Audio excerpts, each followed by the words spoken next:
Welcome to the jungle, everyone. I'm Kyle Phelps, and I heard y'all didn't like Wild Card Weekend, so I got you a great divisional round so you could have a great divisional round.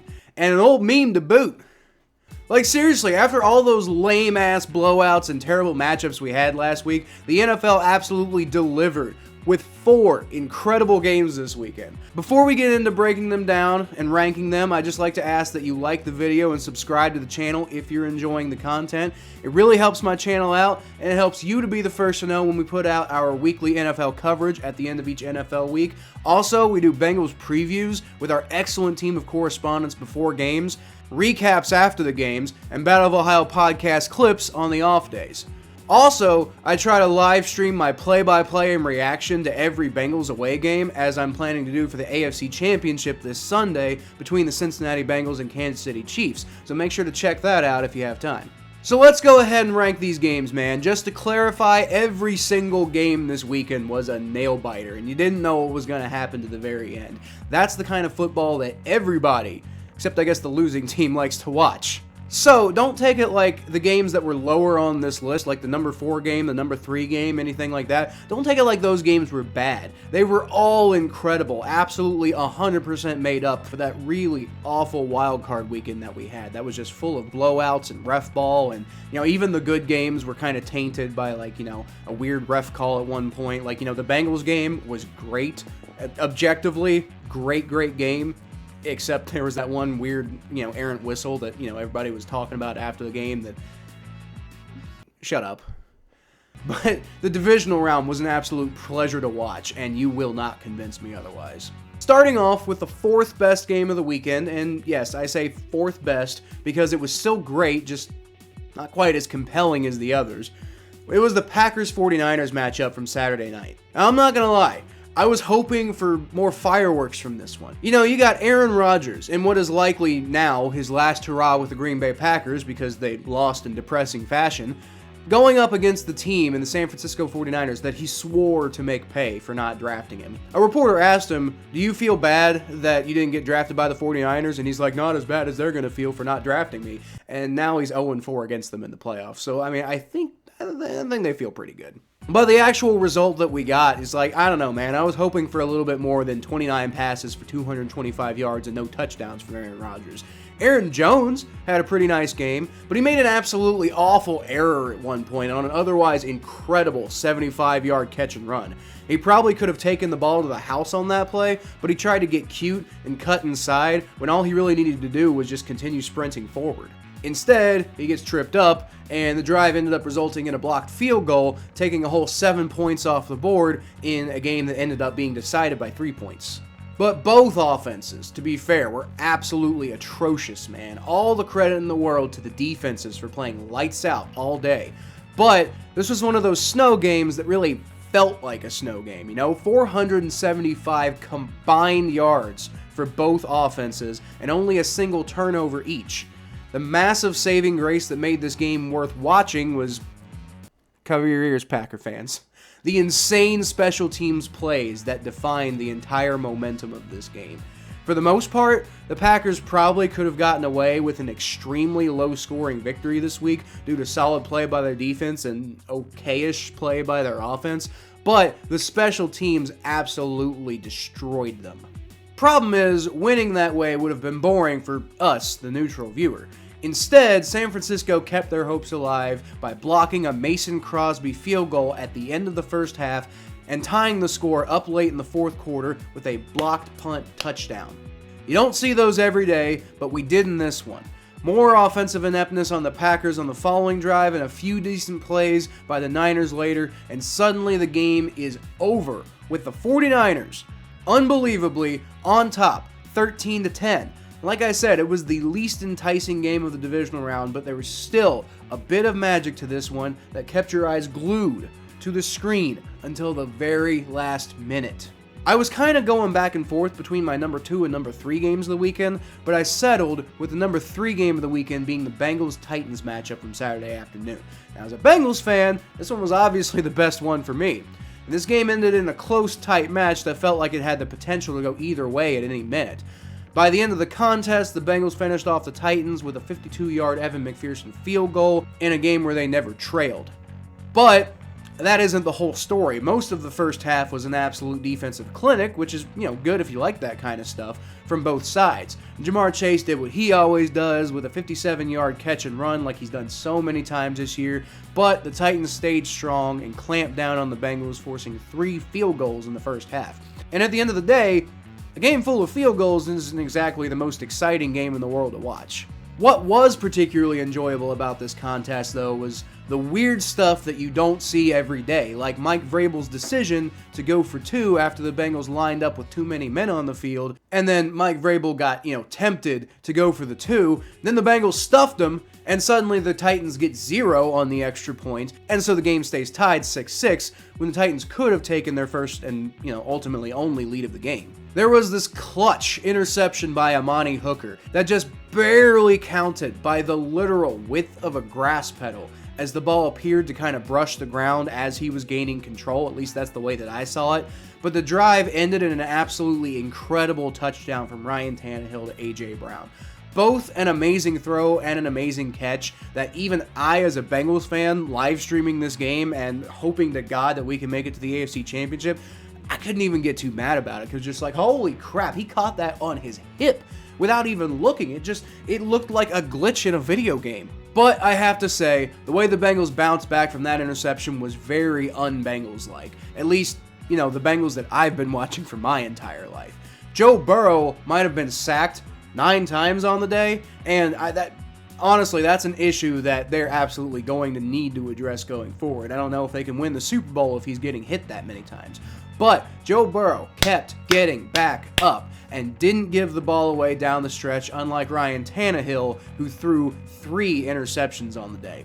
The final one was a massively clutch play by Eli Apple, of all people, who knocked down a 3rd down pass away to Logan Wilson, who secured the ball, and then one massive 19-yard pass to Ja'Marr Chase and some finagling by the Bengals to get the exact spot that Evan McPherson wanted later, and the game-defining play was ready. Evan McPherson left the sideline for a 52-yard kick, and he told the guys on the bench that, looks like we're going to the AFC Championship. He was so right, but my God, the absolute balls that it takes to make a statement like that on a kick that would freeze most NFL kickers, and this guy's a rookie, is just insane. I wanted to put the Bengals game higher the way it ended, but I absolutely had to give credit to the absolutely massive comeback attempt by the Tampa Bay Buccaneers against the Los Angeles Rams. Remember 28-3 in the Super Bowl when Tom Brady came back against the Atlanta Falcons? Yeah, well, the Buccaneers were down 27-3 midway through the 3rd quarter when Tom Brady decided to turn it on. Granted, it still wasn't perfect from the Buccaneers offense after that. Brady looked about as mortal as he ever has, despite putting together a comeback for the ages that really just seems kind of routine to him at this point. But at one point in the game, Tom Brady fumbled the ball away to the Rams, only for Matt Stafford to fumble the ball away right back. Then the Buccaneers couldn't generate a lick of offense as they turned the ball over to the Rams on the 36-yard line early in the 4th quarter. And the Rams moved the ball down the field. It stalled out at the 29-yard line, and Matt Gay missed a 47-yard field goal.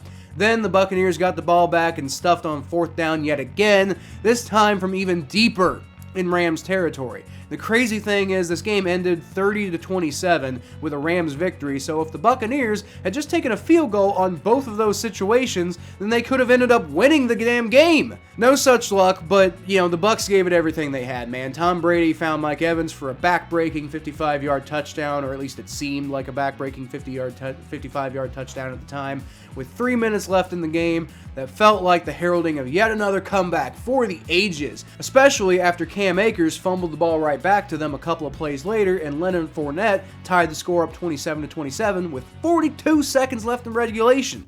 Then, Matt Stafford and Cooper Kupp told Tom Brady to retire. It took them 2 successful plays anyway, to go 64 yards down the field and set up Matt Gay for what should have been an easy 30-yard field goal for the win. The crazy thing was, it wasn't exactly the cleanest short field goal attempt I've ever seen. It kind of veered to the right a little bit. But it did go through, and the Rams ended up winning and going on to the NFC Championship. Finally, the last game of Divisional Weekend was easily the best one. Partially because it may have been the single greatest football game that I've ever seen in my entire life. That was, of course, Patrick Mahomes and the Kansas City Chiefs matching up against Josh Allen and the Buffalo Bills. It looked like the renewal of the old Brady-Manning rivalry from, a few years back. You got two generational quarterbacks in their prime squaring off and making incredible play after incredible play to keep their teams alive in the ball game. And by the end of it, you could just see the devastation on Josh Allen's face and the absolute elation on Patrick Mahomes and everybody associated with him. The first half of the game started out incredible as both teams looked virtually unstoppable right out of the gates, man. The offenses did get bogged down and started punting in the middle of the first half, but they finished in spectacular fashion as the Chiefs put together a 7-minute, 13-play drive to get their second touchdown of the game with less than 2 minutes remaining in the first half. Josh Allen was not to be outdone, though. The Bills answered by taking just under a minute and a half to drive down for a touchdown of their own. The problem, though, he left Patrick Mahomes with 37 seconds to get back down the field, which he did. And it ultimately didn't amount to anything because Harrison Butker couldn't reward Mahomes as he clanged the ball off the right upright for 50 yards. So we went into the half tied 14-14, but a little bit of foreshadowing about what's going to happen at the end of the game. Oh man, this second half though was crazy like Patrick Mahomes' family. The Chiefs started pulling away in the third quarter, but once again, not to be outdone, Josh Allen found Gabriel Davis for a 75-yard touchdown just before the fourth quarter to bring the score to 23-21. The Chiefs eventually made a field goal to increase their lead to 26-21, but that's when a switch flipped. The Bills took 8 minutes off the clock on their way to the end zone and a 2-point conversion to take the lead for the first time in the game, 29-26. 156 remaining, though, is probably too much time to give Patrick Mahomes, you'd think. And yeah, the Chiefs only took 52 seconds to score on a 64-yard lightning-fast touchdown by Tyreek Hill. Oh man, this game. But the problem is that still might be too much time to leave Josh Allen, right?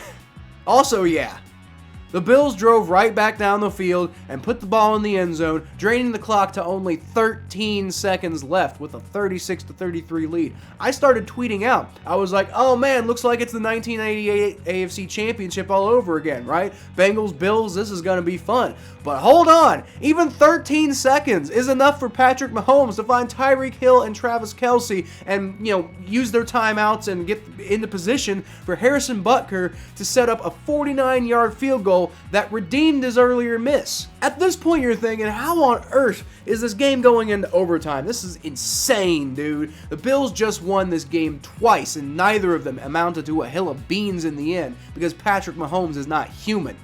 With the way that these two offenses are moving the ball, you have to imagine whoever gets the ball first is going to win, right? Personally, I was looking for that magic remote they have in, like the B-Dubs commercials to get this game to go into as many overtime periods as we could possibly muster. And that's partially because I'm a Bengals fan, and I certainly wouldn't mind if one of these two, whichever team we play next week, which is going to end up being the Chiefs, would have had to play like 6 or 7 quarters, and it would have just been, they would have been super tired next week, and it would have been, maybe a little bit more advantageous for us. But also, this game was so exciting, I just didn't want it to end. Unfortunately, my hunch about the first offense getting the ball winning the game, that was right. Patrick Mahomes matriculated the ball down the field, just like Hank Stram always told the Chiefs to do, and eventually found Travis Kelce for the walk-off touchdown in overtime. The Chiefs' defense never had to touch the field in overtime, and now we have to deal with this conversation that's being had all over Twitter and all over Facebook and all over everything about how terrible the NFL overtime rules are. And I don't know, man. I kind of like the overtime rules. I personally wanted this game to go on forever because of the way that the game was. But for the most part, I think people want to get the games over with when it goes to overtime, especially because in the NFL, you need an entire week to recover from the 4 quarters of play. But whichever side of the discussion that you fall on, you can't argue that the Chiefs didn't earn this win by never giving up, no matter how many times that the Bills punched them in the mouth. So let me know what you guys think. Do you think any of the other games deserve to be number 1 on this list? I know my personal favorite game, but I'm pretty biased, was the Bengals game because the Bengals won a road playoff game for the first time in their entire history, and they secured their first AFC Championship berth in my lifetime. So yeah, I really thoroughly enjoyed that one more than the other games, but again, I'm a little biased here. But objectively, I do feel like there were other games this weekend that were even more compelling, if that tells you anything about how awesome this weekend was. I don't think that there was a bad one at all. The Packers-Niners game was full of a lot of bad football, but the game itself was still enticing. But like I said, tell me what you think in the comments, and I'll feature the best ones in my next NFL video. Until then, y'all can always find more of what I do at KylePhelps92 on Twitter, Facebook.com/ThePhelps, my Bengals coverage at ATBNetwork.com/Cincinnati Bengals, the Battle of Ohio podcast on YouTube, Spotify, and Apple Podcasts, and right here if you subscribe. But here's hoping to a championship weekend that is just as amazing as divisional round weekend was, guys. As always, I'll leave y'all with a hootie!